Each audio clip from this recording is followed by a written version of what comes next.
Hello everyone and welcome back to another video. My name is Kamogelo if you are here for the very first time. Hello, hi, welcome to my channel. Pleased to have you here. Hope that you are here to stay and that you enjoy my content. So it has been a while since I did a sit down video for you guys, and today we have a very different video from my usual content. So today's video I am giving advice. I just thought of this video the other day because varsities are opening, first years are going to school, big school, and I wanted to answer some questions that they might have, or questions that I had that I went into university blindly, so without knowing. I knew the information once I got there. So this is some type of preparation for them when they go there. At least they have some kind of information and they know one or two things about how the experience at varsity might be based on my experience, some of the people that I know. So yeah, that is what we are going to do today. So I will be looking down a lot of times because I wrote the questions on a piece of paper, and I'm gonna look down on those questions and answer them looking up. Okay, let's get on with the questions. So when did I start university? I'm not in university anymore, by the way. I'm old. So I started university in 2015. I was at the University of Johannesburg. I did a diploma in operations management for 4 years, and I did my B.Tech for a year. So that is what I did.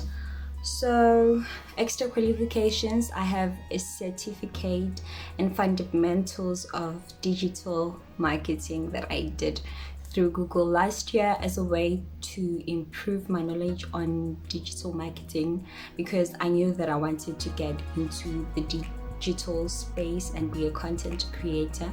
So I needed to know how to best market my business, I guess. So that is what I have. So first things first, you go to varsity. What is the first thing that happens? So the first thing that happens is you have orientation week. Orientation week is where they take you through the premises, the varsity premises. They show you around, and you get to know your fellow students, you get to know your student center, your classes, buildings, building names, gates, the clinic, psych, each and everything that they show you where everything is. Basically that's what happens during orientation week. So during orientation week, the first thing that I would advise is that you go there preferably on a Monday. So you will go to school with your ID and your proof of registration to get your student card, so that during the week you don't have any problems accessing the campus. Because if you do not have your student card, you do have to sign the registrar each and every day. So to avoid that, you want to go and get your student card. Your student card is free as far as I know, for the first time, and if you lose it, you are gonna pay. When I was in varsity, I think you paid 150 or something if you lost your student card. So make sure you don't lose your student card. And making acquaintances and friends. So orientation week is the best time to get to know people, so that when you finally go to class, you know people, you know who you're going to talk to, you know who to say hi to, and you don't get lost. There's nothing like being lost in the first day of school. So if you go there during orientation week, at least during your first week of classes, you will recognize a few faces. Also, the friends and the acquaintances that you make in varsity are important to your life and your well-being and your academics and everything else, especially if you are someone who loves friends, like you hold them dear to your heart. Then you definitely have to look into the kind of friends that you choose. You have to choose friends whom you can see growth with. Varsity, obviously it's not going to be, you're not gonna see me to a day or two of knowing them, but as time progresses you will see if this is a person that you can build a strong friendship with or not. Acquaintances are people you know, but they're not really your friends. Those people are also very important. Yeah, it's very important to know a lot of people in varsity, so you will get help. Like if you need something, I know a lot of people, but they're not my friends, so if I need something, like I know I can hit up some people. I will hit it up on you just to ask for something. You're not my friend, we're not friends, we're acquaintances.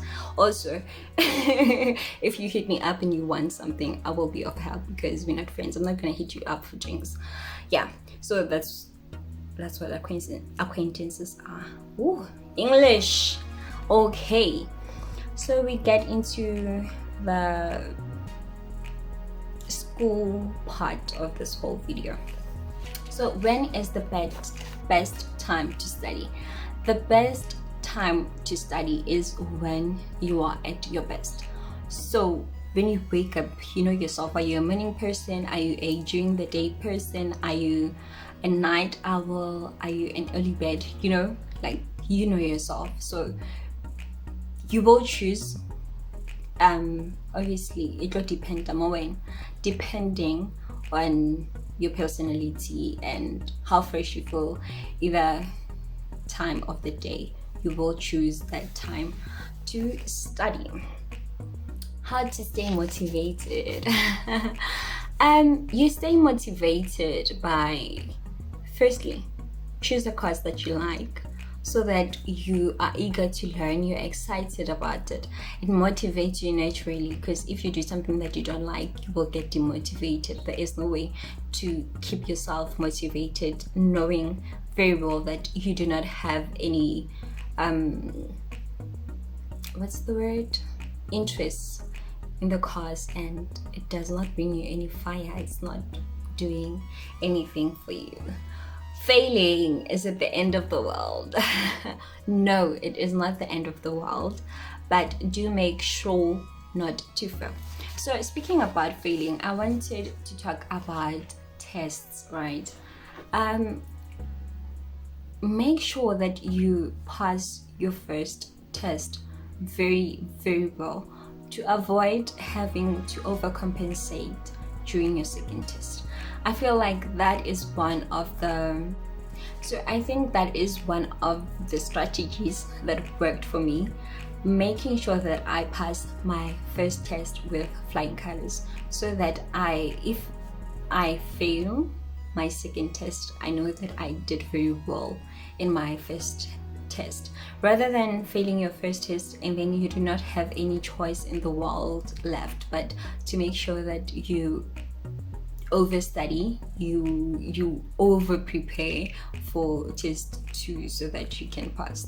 I don't know if you have test 3, then the same applies. You get the funk, you get what I mean. So yeah, make sure that you pass like your first test, your first assignment. Make sure that your first time of everything is you doing your absolute best. Okay, get your 70s, your 80s, 90s, and your 100s if possible.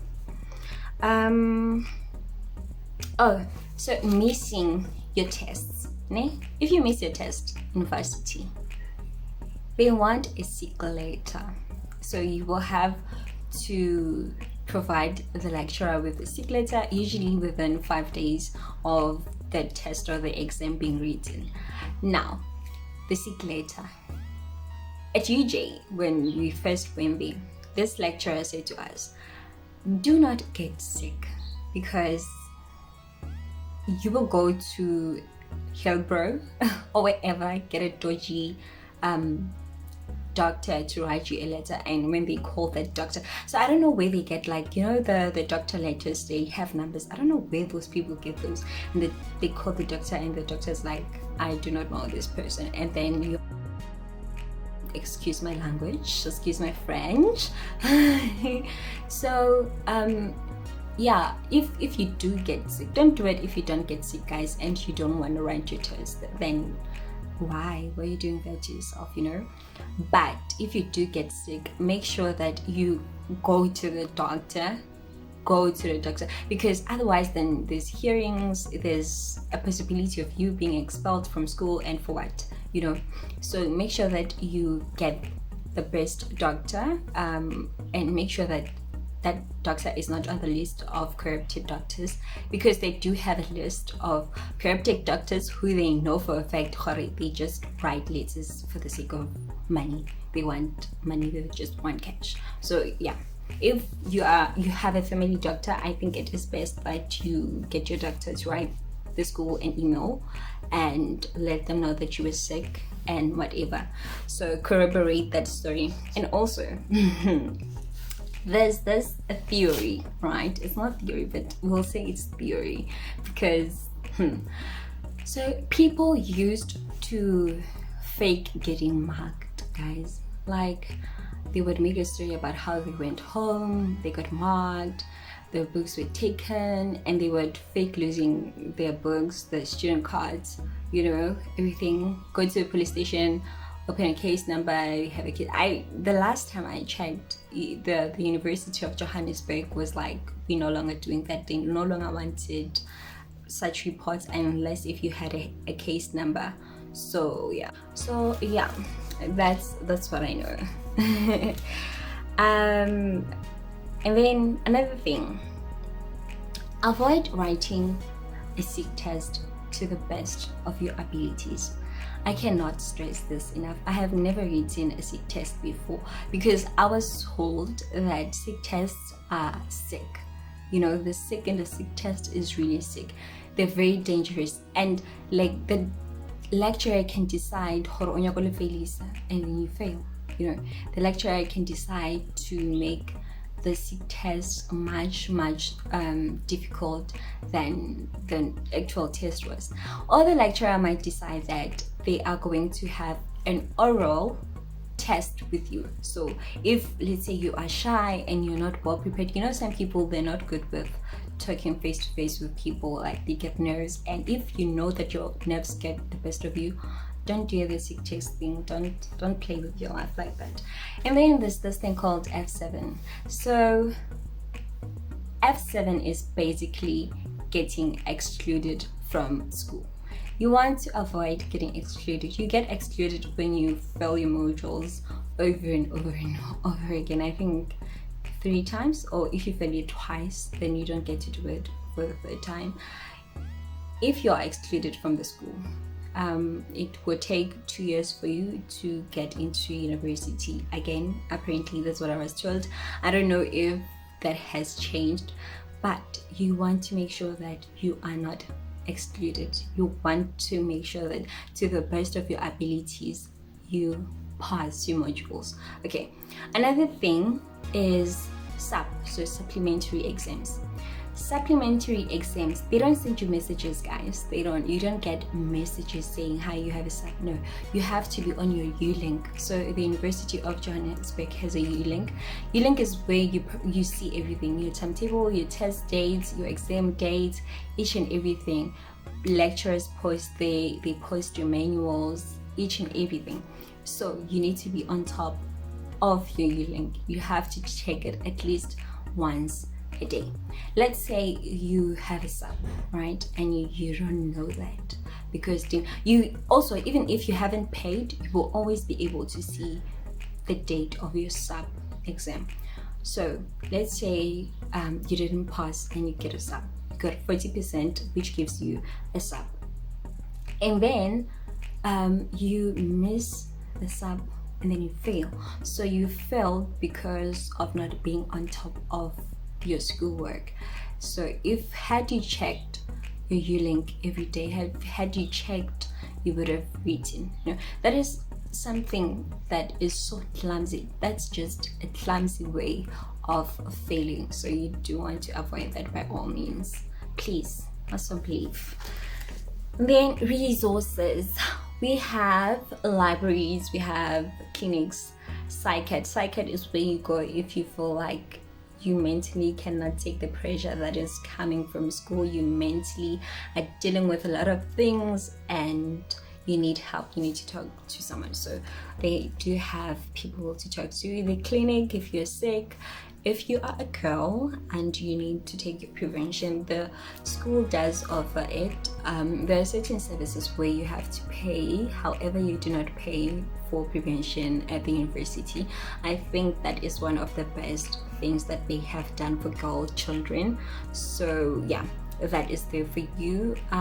Yeah, if you get flu, if you get nauseous, headaches, tonsils, anything, you can go to the clinic, and if they feel like you're way too sick and you need to go to the hospital, the university clinic will write you a letter to refer you. So it's good and it's a proper clinic, but you do have to make an appointment if you want to go there.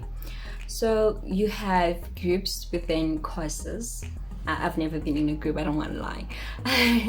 But yeah, it's support groups. You can, I guess, talk about everything. Seniors are there. If you're a first year, you have your second years, third years, fourth years, your BTECs, masters, and your PhD students. So you can consult with them with anything regarding your schoolwork.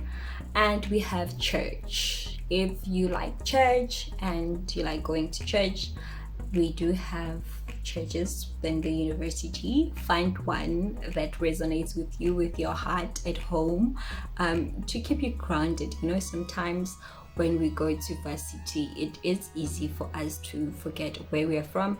It is easy for us to and yeah, I think if you feel like a church organization grants you, then that is good. So I went to a student organization church, SCO. It was good. I really enjoyed it. And if you do go to varsity, when you get there, it is good for you to give it a try. We had different pastors almost everywhere coming to preach to us. You know, it was good. It was good. I enjoyed it very, very much. Also, I went to some churches like Kohilbrook. So when I was staying in Beria Park, I went to some churches. But guys, I don't think it's something that I would recommend outside of the church.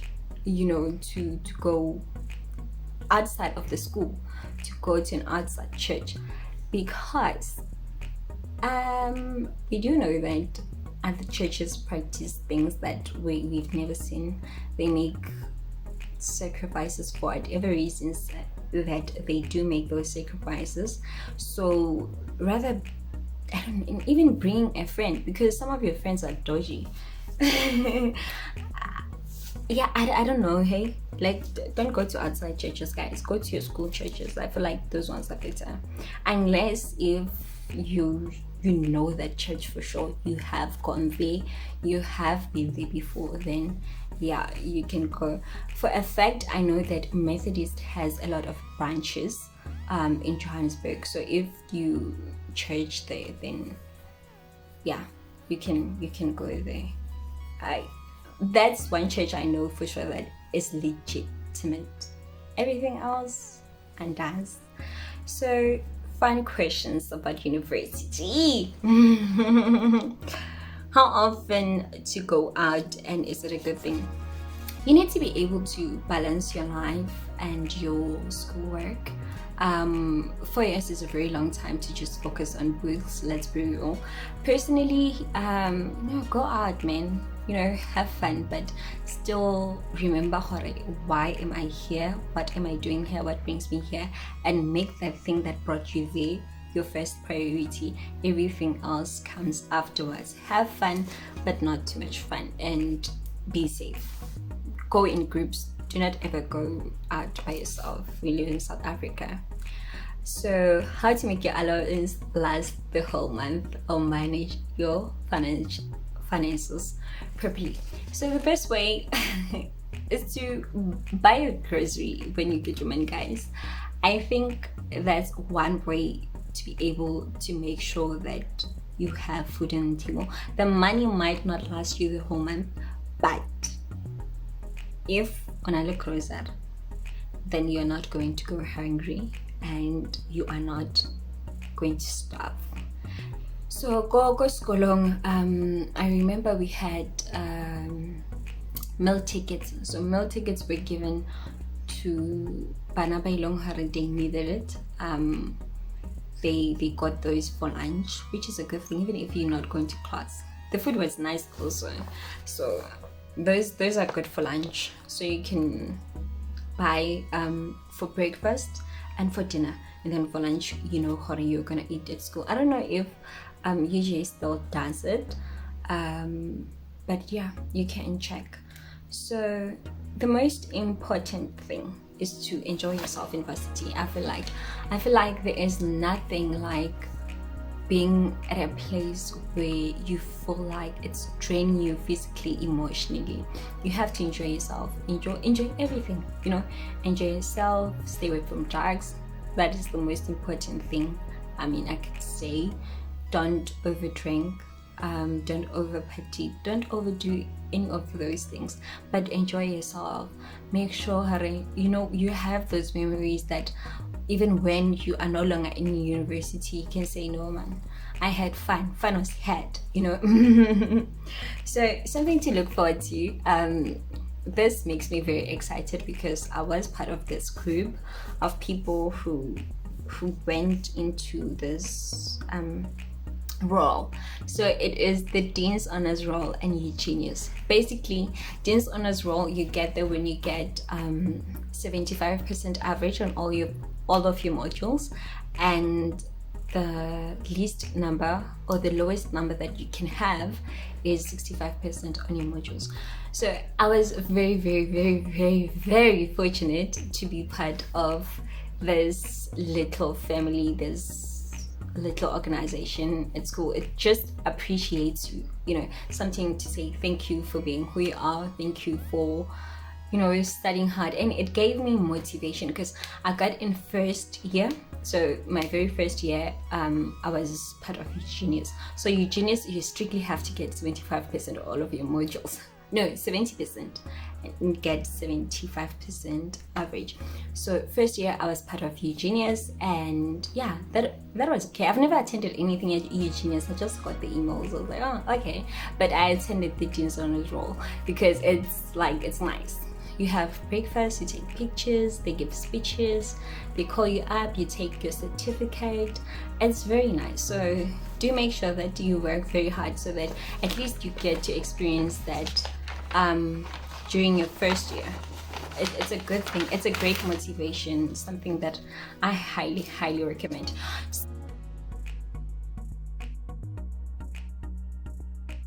So part 2 of this video, I asked my little brother he was doing matric, so I asked him to ask me any questions that he might have and forward the questions to his friends so that they can ask me whatever it is, and I will answer to the best of my abilities. And Kimati doesn't. And let me tell you, they're very serious. I was thinking they would ask me silly questions, but they very, yeah, no, very determined. Hey, young men are going to do very, very well, and girls, they're going to do very, very well. Yeah.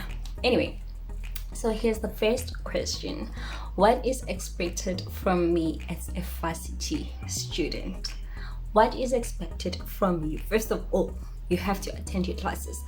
Attendance, right? So there are other lecturers who will not let you write exams or tests because you didn't attend. So what are you going to write?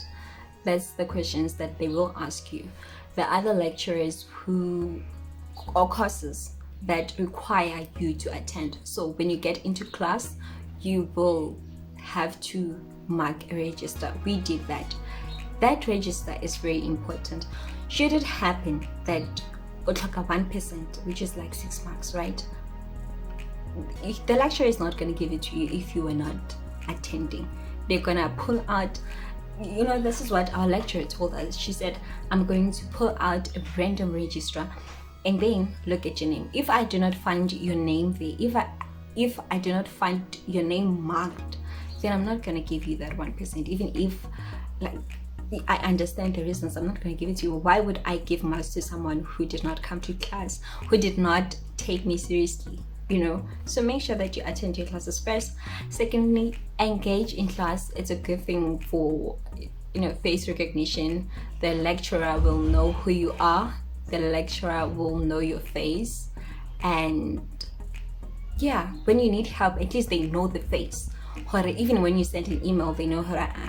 This person, I know them, rather than you sending an email and the lecturer has to think, is this person even in my class? So that is one other thing. Stay on top of your work. Do not get behind on your work. That is the worst thing you could possibly do. If you fall behind, then that's where everything goes south. Like, that's how everything can go wrong. So make sure that you're on top of your work. And yeah, you know yourself. First of all, you know yourself. You know that for an exam you have to study 4 days ahead of time. Mara, you don't want to do that. You want to prepare a day before and you fail and you're surprised. You know, that is something to expect. Expect to do your work on time so that you get the result that you desire for yourself. And also remember, the pressure or the amount of work you put in is the amount of work that you will get out. So know your test and exam dates. Guys, I cannot stress this enough. If you have to like mark them on your phone, because we all have phone calendars, and like at least a notification like 4 days before you write, just in case you forget. So that, please do that favor for yourself.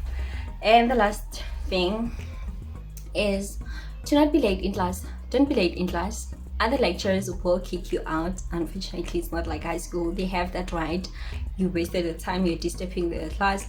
They have that power, unfortunately. So do make sure that you are on time. Is it possible to change courses before the academic year commences? Yes, it is possible for you to change courses. Granted that the course that you want to change into, first of all, you qualify to change into that course. And the second thing is there is space. So what you will do after you get your results, your matric results, is you will call your faculty.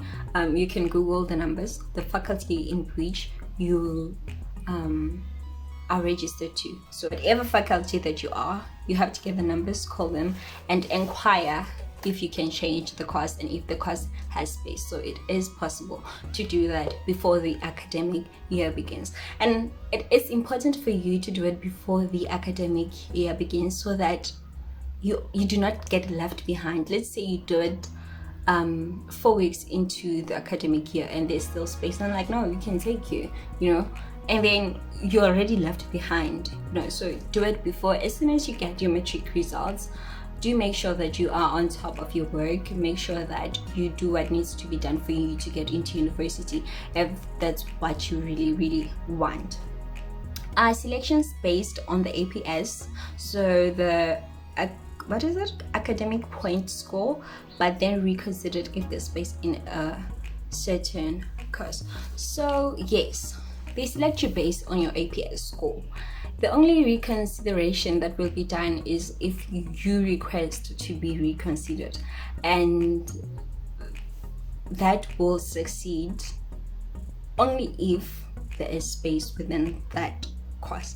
So for APS score, let's say your course requires you to have an APS score of 30 and you get an APS score of 28, and there is an extended course for the course that you want to study for. They will take you into the extended course. Extended course is what I did. You will get a year, a bridging year. It's like a bridging year. So you will need to like study for 1 year before you get into the mainstream. So it's not a bad thing, it's a good thing actually. For me personally, I felt like by the time I was doing my second year, I was already used to campus. I was already used to the procedures that are within the university. So it was easier for me to just pass all over again rather than mainstream. And actually this one thing that one lecturer once said to us. She said that she finds that mainstream students actually fail more than extended or bridge program students. So yeah, there's also that. So that's possible. So this one gave me a scenario. Says that you are provisionally accepted into university for a diploma based on grade 11 results, and grade 12 results have improved. Can you change your course and study for a bachelor if you're already accepted? Yes, you can. All of this provided that there is space. So I'm thinking a lot of these kids don't want the courses that they were accepted into. Guys, it's not a bad thing for you to take a break, a gap year. It is not at all. You can do a lot of things gap year. You can get your license, you can get your ish together, you can even upgrade your marks if you're not happy with your marks. You know, you don't have to do a course that you don't like because you want to go to university. I don't understand. Like, obviously I've never been home. I went straight to university after high school. But yeah, it's not a bad thing, provided that you use the time even to do more research about your field of study. Maybe it's not something that you want. You thought you wanted it, but you don't. So that is good. Can you change courses in varsity? Yes, you can change courses even if you are already doing a certain course, but you have to pass that academic year. For example, if you are first year and you're doing mechanical engineering and you decide that no, you no longer want to do mechanical engineering, you want to do industrial engineering, you can do that. But you have to pass your academic year with mechanical engineering. So you do have to work hard and make sure that you pass and you don't fail any of your modules. Then you can change your course. Managing academic pressure in varsity. There is a lot of academic pressure in varsity, right? Most of the pressure is one that we exert on ourselves. It's pressure that because we didn't make time for that certain thing, that is why we have it. For example, if you stay behind on your work, then you're gonna have a problem because you're already behind. Now the pressure, tests are coming, now you are making notes. Tests are coming now. It is now that you're only improving. It is now that you want to improve the quality of your work. It is now that you actually want to take some charge and do something. No, you have to study, guys. First of all, you have to study.